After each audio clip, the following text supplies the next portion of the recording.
कैसे हैं आप सब। मैं आपका अपना जीके सर। आज मैं फिर से लेके आ गया हूँ आज का इतिहास। हम बात करेंगे आज के इतिहास के बारे में। आज दिनांक है 18 सितंबर और आज के दिन की महत्वपूर्ण घटनाओं, महत्वपूर्ण दिवस, उत्सव और आज के दिन किन व्यक्तियों का निधन हुआ था, किन का जन्मदिन हुआ था, इन सब चीज़ों के बारे में हम डिस्कस करेंगे इस क्लास में। शुरू करने से पहले जो भी इस चैनल पे नए हैं, जिन्होंने अभी तक इस चैनल को सब्सक्राइब नहीं किया है, आप हमारे चैनल को सब्सक्राइब कीजिए। आपको अगर अच्छा लगता है हमारी क्लासेस तो आप अपने फ्रेंड, फैमिली सभी के साथ शेयर कीजिए और बेल आइकन को जरूर हिट कीजिए। चलिए बिना किसी देरी के क्लास को हम शुरू करते हैं। बात करते हैं 18 सितंबर के दिन की ऐतिहासिक घटनाओं के बारे में कि 18 सितंबर के दिन क्या क्या हुआ था। तो बात करें, फिलिप अंगुस्टान जो थे 1180 में फ्रांस का राजा बने थे। क्या बने थे? फ्रांस के राजा बने थे ये फिलिप अंगुस्टस 1180 में बने थे आज ही के दिन। बात करें तो क्रिस्टोफर कोलंबस जो थे वो 1502 में कोस्टारिका पहुंचे थे। कहाँ पहुंचे थे? कोस्टारिका पहुंचे थे। नेक्स्ट की तरफ बढ़ते हैं। बात करते हैं इंग्लैंड के राजा जेम्स 1615 में प्रथम के एम्बेसडर थॉमस राह जहांगीर से मिलने सूरत पहुंचे थे। कहाँ पहुंचे थे? सूरत पहुंचे थे अपने इंडिया में। ये कौन थे? इंग्लैंड के राजा थे जेम्स। 1615 में प्रथम के एम्बेसडर थे ये, थॉमस राह जहांगीर से मिलने अपने सूरत पहुंचे थे आज ही के दिन। बात करें, फर्डिनेंड द्वितीय ने 1635 ईस्वी में फ्रांस के खिलाफ युद्ध की घोषणा की थी। कब की थी? 1635 में आज ही के दिन फ्रांस के खिलाफ इन्होंने युद्ध की घोषणा की थी। बात करते हैं तुर्की की, तो तुर्की तथा ऑस्ट्रेलिया जो थे, ऑस्ट्रिया जिसको हम बोलते हैं, तुर्की और ऑस्ट्रिया, ये दोनों कंट्री 1739 ईस्वी में शांति समझौता जो हुआ था उस पर वो अपने हस्ताक्षर किए थे कि ये दोनों कभी भी लड़ाई नहीं करेंगे, शांति चाहते हैं, और इसलिए इन दोनों ने मिलकर शांति समझौते पर हस्ताक्षर किए थे। बात करते हैं 1803 में अंग्रेज जो थे वो उड़ीसा के पुरी पर कब्जा कर लिया था, जो हम अभी भी पुरी के नाम से जानते हैं। जगन्नाथ जी की वहाँ बहुत फेमस मंदिर है उस जगह की। तो यहाँ जो था ये अंग्रेज़ों ने 1803 में यहाँ पे कब्जा किया था। बात करें आज ही के दिन शेक्सपियर के मैकबेथ नाटक के साथ रॉयल थिएटर को 1808 में मरम्मत के बाद सजा धजा कर दोबारा खोला गया था। कब खोला गया था? दोबारा खोला गया था, आज ही के दिन खोला गया था। बात करते हैं लंदन में 1809 में आज ही के दिन रॉयल अपेरा हाउस जो है उसको खोला गया था। किसको खोला गया था? रॉयल अपेरा हाउस को खोला गया था लंदन में 1809 ईस्वी में। बात करें तो चिली जो था वो 1810 में स्पेन से स्वतंत्रता की घोषणा की थी। आज ही के दिन किसने? चिली ने किया था। अगर बात करें न्यूयॉर्क टाइम्स अखबार की, तो 1851 में प्रकाशन शुरू किया था। कब किया था? 1851 में ये अपना पहला प्रकाशन शुरू किया था। ये इम्पोर्टेंट है, कभी कभी पूछ दिया जाता है ये। बात करें नीदरलैंड के रोटरडम शहर में, तो 1905 में विद्युत ट्राम लाइन की शुरुआत हुई थी। किसकी? विद्युत ट्राम लाइन की। आपको पता है ना ट्राम लाइन क्या होता है? इसकी शुरुआत हुई थी इंडिया में। कहाँ पे है? आप लोग कमेंट सेक्शन में बताइएगा किस शहर में ट्राम लाइन है। बात करते हैं हॉलैंड में 1919 को महिलाओं को मतदान का अधिकार मिला था। कहाँ पे? हॉलैंड में। किसको मिला था? महिलाओं को मतदान का अधिकार मिला था। वो मिला था कब? 1919 में मिला था, आज ही के दिन मिला था। बात करें हंगरी लीग ऑफ नेशंस में 1922 को शामिल हुआ था। कहाँ शामिल हुआ था? हंगरी लीग ऑफ नेशन में आज ही के दिन 1922 में शामिल हुआ था। बात करें न्यूयॉर्क में, तो 1923 को समाचार पत्र प्रकाशकों की हड़ताल हुई थी, और उसमें जो थे 23 सितंबर तक चली थी। वो कब तक चली थी? 23 सितंबर तक चली थी। 18 सितंबर से 23 सितंबर तक ये हड़ताल जो थी ये चली थी। अगर बात करते हैं अमेरिका के मियामी में, तो 1926 को चक्रवाती तूफान आया था। इस चक्रवाती तूफान से 250 लोगों की मौत हुई थी। कितने लोगों की मौत हुई थी? 250 लोगों की मौत हो गई थी। नेक्स्ट बात करते हैं तो जापान की जो सेना थी वो 1931 को पूर्वोत्तरी चीन में स्थित मंचूरी के क्षेत्र पर कब्जा कर लिया था और यह कब्जा जो था चीन और जापान के बीच दूसरे युद्ध का कारण बना था और जापानियों ने इस पे मंचूरी पर नियंत्रण के पश्चात वहाँ मेंटको की पिट्ठू सरकार स्थापित कर दी थी। क्या कर दी थी? पिट्ठू सरकार को स्थापित कर दिया था जापान की सेना ने 1931 में। बात करते हैं राष्ट्रीय सुरक्षा अधिनियम की, तो 1947 को पारित हुआ था। क्या हुआ था? 1947 को राष्ट्रीय सुरक्षा अधिनियम पारित हुआ था अपने देश में। बात करें अमेरिका में वायुसेना का गठन जो था 1947 में हुआ था, जब हमारा देश आज़ाद हुआ था तब वो उनकी वायुसेना का गठन हुआ था। बात करें तत्कालीन सोवियत संघ ने 1961 में नोवाया जेमल्या में परमाणु परीक्षण किया था। क्या किया था? परमाणु परीक्षण किया था। किसने किया था? सोवियत संघ ने किया था 1961 में। बात करते हैं नागालैंड जो है वो 1967 में अंग्रेजी को आधिकारिक भाषा के रूप में अपनाया था। किसको? अंग्रेजी भाषा जो है इंग्लिश, उसको 1967 में इन्होंने अपने आधिकारिक भाषा के रूप में अपना लिया था। अगर बात करें अमेरिका के तत्कालीन राष्ट्रपति जिमी कार्टर की मौजूदगी में 1978 को मिस्र के राष्ट्रपति अनवर अल सादत और इजराइल के प्रधानमंत्री मेनाकेम बेगिन शांति के लिए राजी हुए थे। कहाँ हुए थे? जो अमेरिका के तत्कालीन राष्ट्रपति थे उस टाइम जिमी कार्टर, उनके सामने 1978 में मिस्र के राष्ट्रपति अनवर अल सादत और इजराइल के जो प्रधानमंत्री थे मेनाकेम बेगिन, ये दोनों आपस में शांति के लिए तैयार हुए थे। और अमेरिका जो था उसके जो राष्ट्रपति थे वो उसके बीच के मीडिएटर थे। उन्होंने ही, उनके मौजूदगी में ये सब हुआ था 1978 में आज ही के दिन। बात करें पहली महिला पायलट ने 1986 में मुंबई से गोवा के बीच उड़ान भरी थी। ये पहली महिला पायलट थी और इन्होंने बम्बई जिसको हम बोलते हैं वहाँ से गोवा के बीच उड़ान भरी थी। अभी तो उसको मुंबई बोला जाता है, इम्पोर्टेंट है ये। अब बात करते हैं अमेरिका और सोवियत संघ ने 1987 में मध्यम दूरी के मिसाइल को हटाने के लिए हस्ताक्षर किए थे। किसको? मध्यम दूरी के जो मिसाइल थे उसको हटाने के लिए ये दोनों आपस में हस्ताक्षर किए थे, अमेरिका और सोवियत संघ। बर्मा ने 1988 में अपना संविधान रद्द किया था। क्या किया था? अपने संविधान को इन्होंने रद्द कर दिया था। बर्मा देश जो है हमारा पड़ोसी ही है। मुंबई से पहली बार महिला चालकों ने 1986 को जेट विमान उड़ाया था। क्या उड़ाया था? जेट विमान को उड़ा दिया था। अगर बात करें तो संयुक्त राज्य अमेरिका ने 1997 में होलोग नाम से भूमिगत परमाणु परीक्षण किया था। ओजोना परत की रक्षा के लिए 100 देशों ने सन 1915 तक मिथाइल ब्रोमाइड का उत्पादन बंद करने का निश्चय किया था। 100 देश थे 2015 तक। कब तक? 2015 तक जो मिथाइल ब्रोमाइड जो होता है उसका उत्पादन करने के लिए उन्होंने निश्चय लिया और उसको बंद कर दिया था। कब? 1997 से 2015 तक। बात करते हैं संयुक्त राज्य अमेरिका के ऊपर संयुक्त राष्ट्र का $1 अरब बकाये की घोषणा 1998 में की गई थी। कब की गई थी? 1998 में की गई थी। बताइए, इनके ऊपर भी बकाया होता है। ढाका अगरतला बस सेवा 2003 में शुरू हुआ था। ढाका आपको पता है बांग्लादेश में है, वहाँ से अगरतला अपने इंडिया के लिए बस सेवा 2003 में शुरू हुई थी। बात करते हैं रूसी रॉकेट सोयूज अंतर्राष्ट्रीय अंतरिक्ष स्टेशन के लिए 2006 में रवाना हुआ था।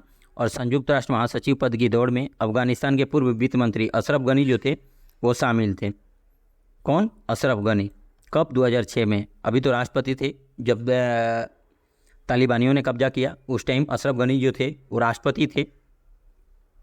बात करते हैं कनाडा में 1960 के दशक में जीवाश्म की खोज से तहलका मचाने वाले भारतीय जियोलॉजिस्ट जीवी मिश्रा को 2007 में विशेष सम्मान से नवाजा गया था। किससे? 2007 में विशेष सम्मान से इनको नवाजा गया था। बात करें शोभना भरतिया HT मीडिया की अध्यक्ष नियुक्त 2008 में चुनी गई थी। क्या चुनी गई थी? HT मीडिया, HT आपको पता है हिंदुस्तान टाइम, उस मीडिया की अध्यक्ष नियुक्त की गई थी। बात करें सूचना प्रौद्योगिकी क्षेत्र की कंपनी HCL आपको पता है लैपटॉप बनाती है, के संस्थापक अध्यक्ष शिव नायर को 2009 में ब्रिटेन के trade and investment business person of the year award से सम्मानित किया गया था। अब भारत ने लद्दाख क्षेत्र में अपनी एक और हवाई पट्टी खोली थी। कब? 2009 में। क्लियर हो गया। अब बात करते हैं 18 सितंबर के दिन जन्मे उन प्रसिद्ध व्यक्तियों के बारे में जिनका आज के दिन 18 सितंबर के दिन जन्म हुआ था। तो बात करते हैं भारतीय हास्य कवि काका हाथरसी जी का जन्म जो है 1906 में आज ही के दिन हुआ था। बात करें हिंदी फिल्मों के प्रसिद्ध अभिनेत्री शबाना आजमी जी हैं, उनका भी जन्म 1950 में आज ही के दिन हुआ था। भारतीय अभिनेता विनय राय, उनका भी जन्म 1979 में आज ही के दिन हुआ था। बात करते हैं भारतीय अभिनेत्री सनाया ईरानी जी का जन्म 1983 में आज ही के दिन हुआ था। बात करें मॉरिशस के प्रथम मुख्यमंत्री, प्रधानमंत्री एवं छठे गवर्नर जनरल शिव सागर राम गुलाम जी का जन्म 1900 में आज ही के दिन हुआ था। अब बात करते हैं 18 सितंबर के दिन हुए प्रसिद्ध व्यक्तियों के निधन के बारे में। तो अगर बात करें तो बांग्ला भाषा के प्रसिद्ध लेखक और बंगाली जन जागरण के चिंतकों में से एक राजनारायण बोस जी का निधन 1899 में आज ही के दिन हुआ था। बात करें प्रसिद्ध राजनीतिज्ञ तथा अधिवक्ता जोसेफ बैप्टिस्टा जी का निधन 1930 में आज ही के दिन हुआ था। बात करते हैं जो असीम सेन जी थे, इनका भी जन्म आज ही के दिन 1953 में जन्म हुआ था और ये बहुत अच्छे कलाकार थे, हिंदी फिल्म के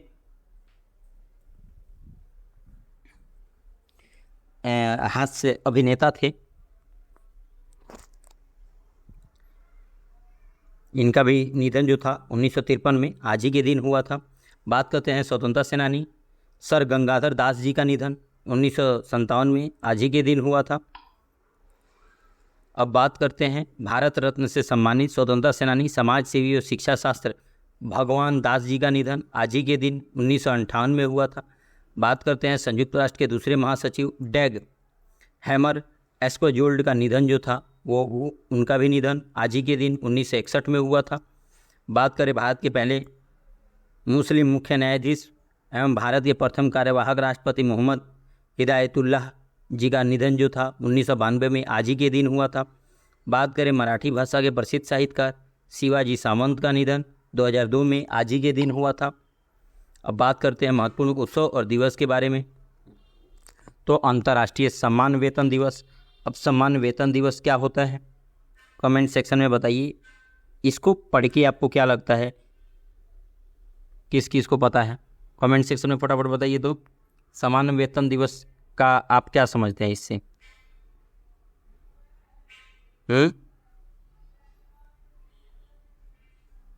क्या समझते हैं आप?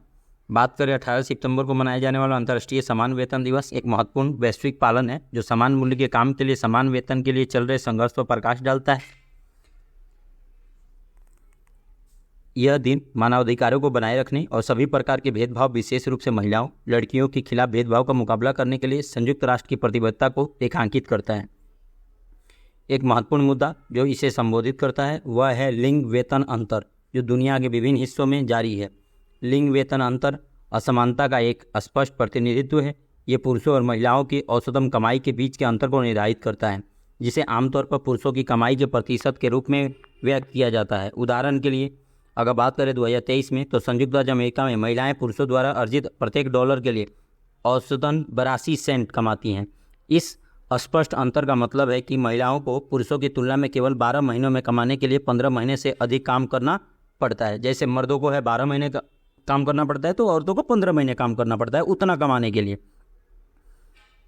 अब अंतर्राष्ट्रीय समान वेतन दिवस समकालीन समाज में अत्यधिक महत्व रखता है क्योंकि यह वेतन असमानता के निरंतर प्रसार को रेखांकित करता है। दशकों की प्रगति के बावजूद यह दिन महिलाओं के लिए विभिन्न अभियानों पहलों के माध्यम से इस मुद्दे पर ध्यान आकर्षित करते हैं। जैसे कि मैं आपको बता रहा हूँ कि महिलाओं में पता ही है अगर मर्दों को 10,000 मिलता है तो उनको 8,000 मिलता है, मर्दों को जहाँ 15,000 मिलता है औरतों को वहाँ 12,000 मिलता है। इस तरह की जो ये कभी नहीं होना चाहिए, समानता होना चाहिए, है ना। इन्हीं सब चीज़ों के बारे में बातचीत होता है इसमें। अगर बात करें हम तो अंतर्राष्ट्रीय समान वेतन दिवस की उत्पत्ति 1996 में हुई थी। कब हुई थी? 1996 में हुई थी, याद रखिएगा। जब इसे पहली बार वेतन इक्विटी पर राष्ट्रीय समिति द्वारा मनाया गया था। इस समिति में लिंग, जाति के आधार पर मजदूरी भेदभाव को खत्म करने के लिए समर्पित महिलाओं और नागरिक अधिकार संगठन शामिल थे। इसका अंतिम लक्ष्य सभी के लिए वेतन इक्विटी प्राप्त करना था।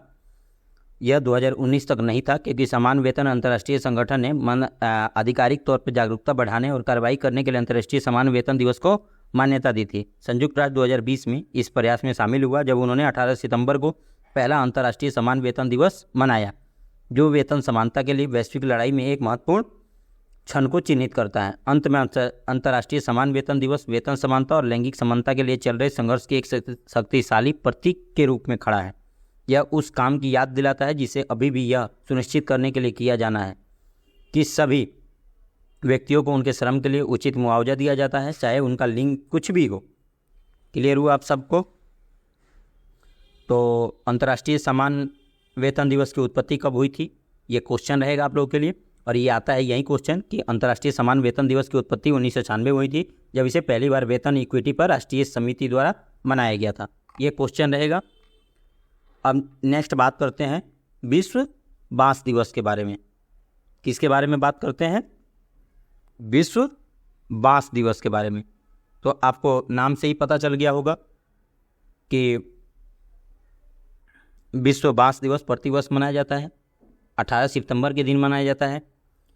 यह वैश्विक पहल है जो बांस के अविस्मरणीय महत्व पर प्रकाश डालती है। यह उल्लेखनीय पौधा है जिसे अक्सर ग्रीन गोल्ड कहा जाता है। क्या कहा जाता है? ग्रीन गोल्ड कहा जाता है।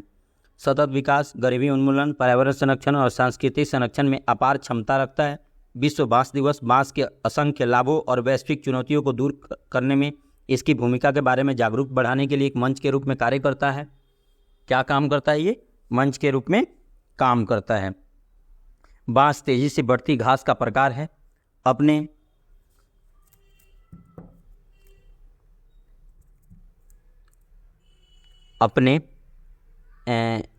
असाधारण गुणों के लिए प्रसिद्ध है, जिसमें ताकत, लचीलापन, पर्यावरण मित्रता शामिल है। यह दिन एक मूल्यवान संसाधन के रूप में बांस की अविस्मरणीय बहुमुखी प्रतिभा और स्थिरता का जश्न मनाता है। विश्व बांस दिवस विश्व बांस संगठन WBO के समर्पित प्रयासों के लिए अपने अस्तित्व का श्रेय देता है, जो 2005 में सुजैन लुकास और डेविस नाइट द्वारा स्थापित एक गैर लाभकारी संगठन है। किसके द्वारा? ये जो है ये गैर संगठित है, मतलब ये गवर्नमेंट के द्वारा नहीं है, गैर लाभकारी संगठन है। जैसे NGO हम बोलते हैं ना, उसी तरह का है। इनका उद्देश्य बांस के उद्योगों और आजीविका को बदलने की क्षमता के साथ साथ एक बहुमुखी और मूल्यवान संसाधन के रूप में बढ़ावा देना था। 2009 में WBO ने बैंकॉक, थाईलैंड में पहली बार विश्व बांस कांग्रेस का आयोजन किया। इस ऐतिहासिक घटना ने दुनिया भर के बांस के प्रति उत्साही विशेषज्ञों, शोधकर्ताओं और उद्योगों के पेशेवरों को एक साथ लाया। इस कांग्रेस के दौरान बांस को मनाने के लिए एक समर्पित दिन स्थापित करने के विचार ने जोर पकड़ा और 18 सितंबर 2009 को 8वीं विश्व बांस कांग्रेस के दौरान प्रतिभागियों ने आधिकारिक तौर पर 18 सितंबर को विश्व बांस दिवस के रूप में घोषित किया। क्लियर हो गया? अब इसके लिए महत्वपूर्ण क्वेश्चन क्या क्या आते हैं कि विश्व बांस संगठन का मुख्यालय कहाँ पे है? तो एंटवर्प, बेल्जियम में है। कहाँ पे? एंटवर्प, बेल्जियम में है। और विश्व बांस संगठन जो है ये 2005 में इसकी स्थापना हुई थी। विश्व बांस संगठन के कार्यकारी निर्देशक जो हैं वो सुजैन लुकास हैं। क्या हैं? सुजैन लुकास हैं। क्लियर हो गया आप सभी को? किसी को किसी प्रकार का डाउट तो नहीं है? क्लियर? किसी को किसी प्रकार का डाउट है आप कमेंट सेक्शन में कमेंट कर सकते हैं। आज के लिए इतना ही। हम फिर मिलते हैं नेक्स्ट किसी वीडियो में। तब तक के लिए जय हिंद, जय भारत, भारत माता की जय। और जिन्होंने अभी तक इस चैनल को सब्सक्राइब नहीं किया है, आपसे अनुरोध है आप हमारे चैनल को सब्सक्राइब कीजिए, अपने दोस्तों के साथ शेयर कीजिए। Thank you, bye bye.